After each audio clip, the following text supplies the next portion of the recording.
નમસ્કાર મિત્રો, સ્વાગત છે તમારું આજના એક નવા વિડીયોમાં। તો આજે આપણે આ વિડીયોમાં વાત કરવાના છીએ જે વિક્રમ સારાભાઈ વિકાસ શિષ્યવૃત્તિ છે એ કોને આપવામાં આવે છે અને એની અંદર તમને 1 લાખ રૂપિયાની શિષ્યવૃત્તિ આપવામાં આવે છે। તો આપણે આ વિડીયોમાં એની છેલ્લી તારીખ, કોને સ્કોલરશિપ મળશે, કેટલી સ્કોલરશિપ મળશે અને તમે અપ્લાય કઈ રીતે કરી શકો છો એની સંપૂર્ણ માહિતી આપણે આ વિડીયોમાં જોઈશું।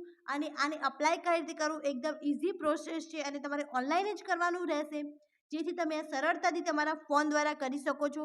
તો આપણે આ વિડીયોમાં એની બધી ઇન્ફોર્મેશન લઈશું અને તમારે અપ્લાય ક્યાંથી કરવાનું રહેશે, એની ઓફિશિયલ વેબસાઇટ કઈ છે એની પણ આપણે સંપૂર્ણ માહિતી મેળવીશું। અને આ સ્કોલરશિપ તમને 4 વર્ષ સુધી આપવામાં આવે છે અને આની અંદર જે અમાઉન્ટ છે એ રહેશે 1 લાખ રૂપિયા સુધીની। તો આ બહુ મોટી અમાઉન્ટ કહી શકાય, જેથી તમે તમારી ફીસ પણ પે કરી શકો છો અને એક્સ્ટ્રા જે હોય એનાથી તમે એક્સ્ટ્રા લર્નિંગ કરી શકો છો અથવા તમારી જે જરૂરિયાતની વસ્તુ હોય એ લઈને તમે એનો ઉપયોગ તમારા એજ્યુકેશનમાં કરી શકો છો।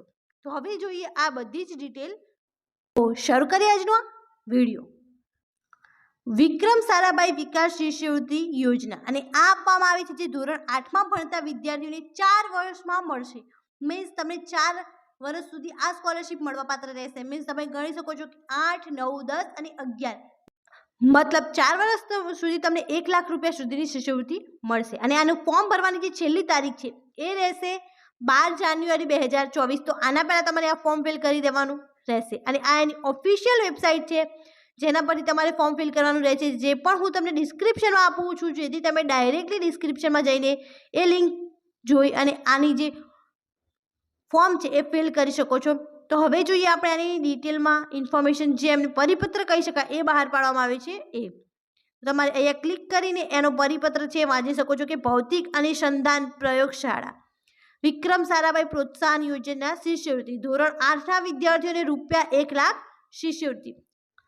આર્થિક રીતે નબળા વિદ્યાર્થીઓને વિજ્ઞાનમાં ઉચ્ચ શિક્ષણ મેળવવા માટે પ્રોત્સાહિત કરવાનો તેમજ સહાય આપવાનો અરજદાર જે છે એ ગુજરાતના ગ્રામીણ વિસ્તારની સરકારી માન્ય શાળામાં ધોરણ 8માં અભ્યાસ કરતો હોવો જોઈએ। અરજદારે PRL વિકાસ શિષ્યવૃત્તિની વેબસાઇટ પર જઈને 12 જાન્યુઆરી 2024 સુધીમાં આ ફોર્મ ફિલ કરવાનું રહેશે। વધુ જાણકારી માટે એમની ઓફિશિયલ વેબસાઇટ આપી છે, જે હું તમને ડિસ્ક્રિપ્શનમાં આપું છું અને તમને અત્યારે પણ બતાવું છું, જેથી તમને એની જે બેઝિક ઇન્ફોર્મેશન છે મળી જાય। તો અહીંયા તમે જોઈ શકો છો કે આની ઓફિશિયલ વેબસાઇટ આપેલી છે અને હું કોમેન્ટમાં પણ પિન કરીશ અને ડિસ્ક્રિપ્શનમાં પણ આપીશ અને અમારી ટેલિગ્રામ ચેનલ પર તમે જોઈન કરી લેજો, જેથી તમને એની અંદર પણ આ લિંક જોવા મળી જશે। તો ટેલિગ્રામની લિંક પણ હું ડિસ્ક્રિપ્શનમાં મૂકું છું, તો ત્યાંથી તમે જોઈ શકો છો। અહીંયા તમે જોઈ શકો છો કે એમની બેઝિક ઇન્ફોર્મેશન આપેલી છે અને પછી અહીંયા જે 3 ડોટ છે ત્યાં ક્લિક કરશો એટલે તમને આ રીતે ઇન્ફોર્મેશન મળી જશે।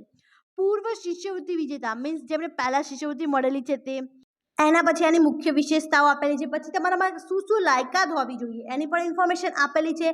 અરજી પ્રક્રિયા એમને અહીંયા ડિટેલમાં આપેલી છે કે તમારે અરજી કઈ રીતે કરવાની રહે છે એ, પછી મહત્વની તારીખો આપેલી છે, વિદ્યાર્થીઓનું રજિસ્ટ્રેશન આપેલું છે, સ્ક્રીનિંગ પરીક્ષા વિશેની માહિતી આપેલી છે કે જે એક્ઝામ્સ લેવાના છે એની અંદર શું એમને પૂછવામાં આવશે એ પણ એમને એ અંદર ઇન્ફોર્મેશન આપેલી છે। તો તમે જોઈ શકો છો કે આની અંદર 1 લાખ કરતાં વધુ તમને સહાય આપવામાં આવે છે અને આ તમને 4 વર્ષ સુધી આપવામાં આવશે। તો આ વિડીયોને વધુથી વધુ જે ધોરણ 8માં ભણતા હોય અથવા એમના ફ્રેન્ડ્સ હોય અથવા એમના પેરેન્ટ્સ હોય એમના સુધી શેર કરો, જેથી એમને આ ઇન્ફોર્મેશન મળી રહે અને એમનું જે બાળક અથવા હોશિયાર હોય અને આ સ્કોલરશિપ લેવા માટે યોગ્ય હોય તો એમને આ સ્કોલરશિપ મળી રહે। Thank you so much for watching.